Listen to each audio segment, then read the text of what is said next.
Hello students, welcome to chapter 1 of Abnormal Psychology. I'm going to talk to you today about the past and the present, a little bit about psychology and some of the major concepts in terms of what's normal, abnormal, and how we treat it. The book will have much more to talk to you about in terms of the past of psychology, but I'm going to focus more on kind of how we got to where we are today, what's going on today. We're going to talk first about the definition. Abnormal psychology is considered the scientific study of abnormal behavior in an effort to describe, predict, explain, and change abnormal patterns of functioning. Many definitions have been proposed, yet none has won total acceptance. But we do have some common features across definitions, and the 4 Ds are primary among those. Deviance is one, so kind of going on a different path from most people. Distress, dysfunction, having trouble functioning, and then danger. And there are also influences that are found in the definition, including societal norms, what's acceptable for us to do and not do in our society, the culture and its effects on how we live, and then the context of the behavior. So we do know that we have eccentrics in our midst, right? We have people who march to a different drummer. And so psychology attempts to separate psychologically healthy people who have unusual habits from people who have oddness that's a symptom of psychopathology. You can be odd and basically you don't have to have a diagnosis. Weeks in 2015 studied eccentrics and estimated that as many as 1 in 5,000 might be considered classic full-time eccentric people, but they might not have a diagnosis. So, and he found that there were some key characteristics common to the eccentrics in his study, such as strong curiosity, idealism, interests in hobbies that were extreme, a lifelong awareness of being different, high intelligence, and disinterest in others' opinions or company. So those are just some of the few that he discovered.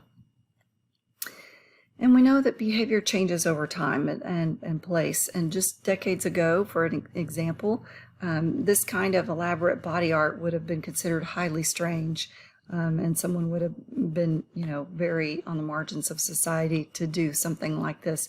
But today, as many as 40% of adults in the United States have at least one tattoo, and 25% have multiple. So it's become very different, the way that our culture views body art of this kind. In terms of treatment or therapy, treatment is a procedure that's designed to change abnormal behavior into more normal behavior.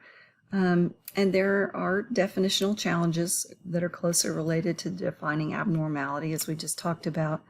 But that's the essence of what treatment or therapy is.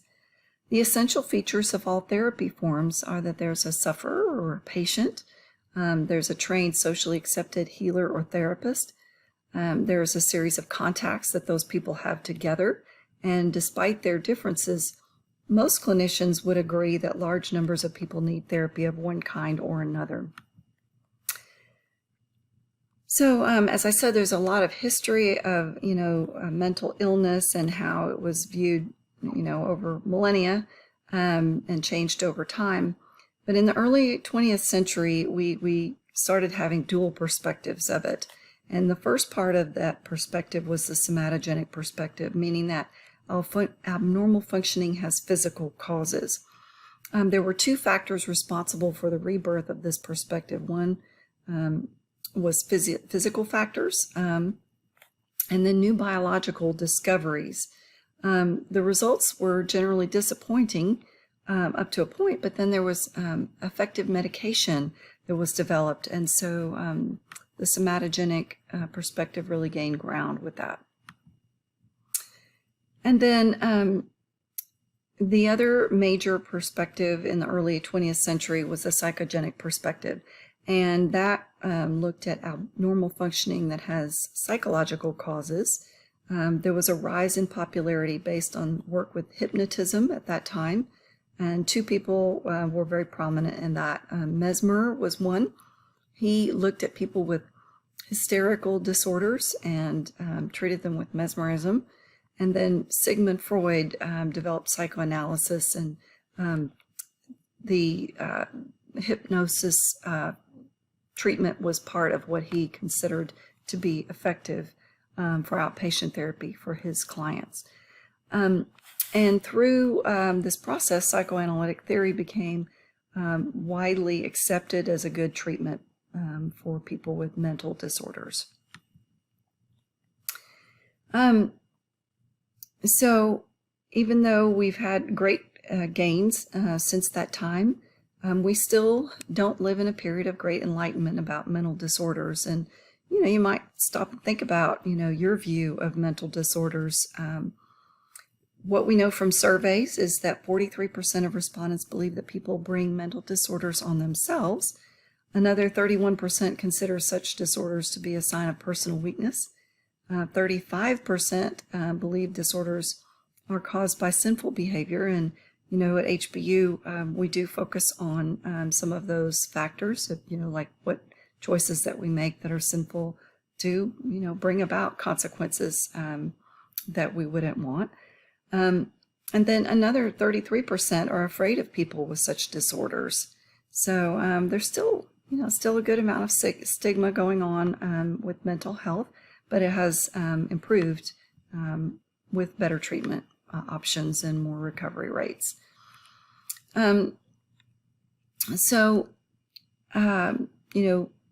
This slide really just emphasizes we've got more theories, we've got more treatment types, we've got more research studies and information about mental health. And unsurprisingly, there are more disagreements about abnormal functioning that come along with that. So, but we have come a long way. There has also been a wide change in the way that people with severe disturbances have been cared for over time.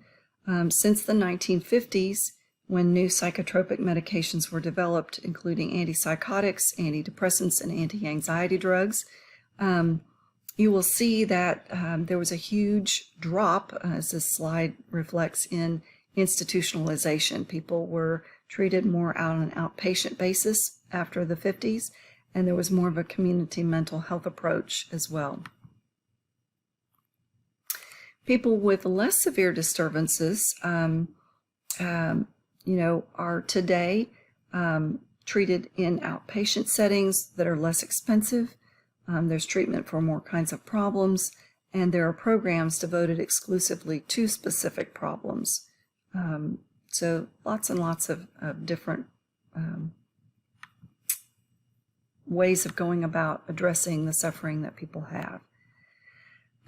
Today's leading theories and professions are really listed nicely for you on this slide. There's the psychoanalytic perspective that still is alive and well. We also have the biological perspective, looking at how our physiology affects mental health. The cognitive behavioral perspective looks at our thoughts and our behaviors and how those interact to produce feelings in us. So we know that all of those factors influence one another. The humanistic and existential approaches both are rooted in the idea that there are innate needs that human beings have, and for things like acceptance and unconditional positive regard, and that we all struggle existentially with the realities of life, such as things like life is limited, and so we grapple with those kinds of things. So those kinds of issues would be addressed in those fields. The sociocultural perspective is really looking at our environment and how that influences mental health. And then developmental psychopathology looks at what happens early on in a person's life that would create mental health issues for the future.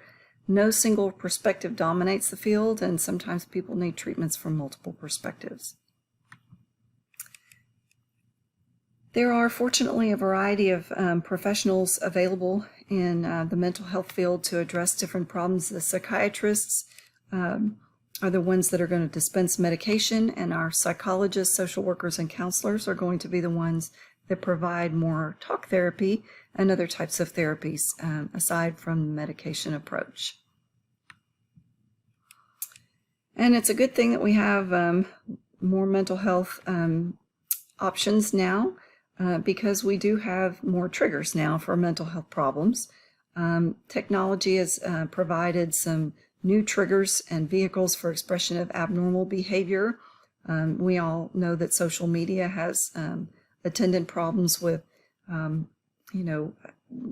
bullying and those kinds of things, and that people are not always kind to each other online. There's a multitude of digital distractions that we can find ourselves sidelined by. And there's an enormous volume of web-based misinformation that goes on, so people don't necessarily know what's true and what's not true when they look things up. However, there is increased use of telemental health services and mental health apps, and you can get counseling online pretty regularly now. So that is a benefit of the technology that has changed. This is the last slide, and it really does pull into view for you the results of the digital explosion in terms of mental health. The purple line talks about people's online activity and how far it has risen since 2006 up to the 10-year mark of 2016. The face-to-face interactions have declined with the orange line moving downward, almost at the same rate as the other one has moved up. And look at the blue and the green lines. Happiness and quality sleep have both taken a pretty significant dive with the increase in online activity. So we do know that technology has brought about some changes for us that we need to address, and mental health services are needed now as much as or more than ever before. So that concludes my comments on Chapter 1, and I hope that you will take a look at Achieve, and you can learn more about the past of our mental health and mental illness history. So, and I will pick it up in Chapter 2.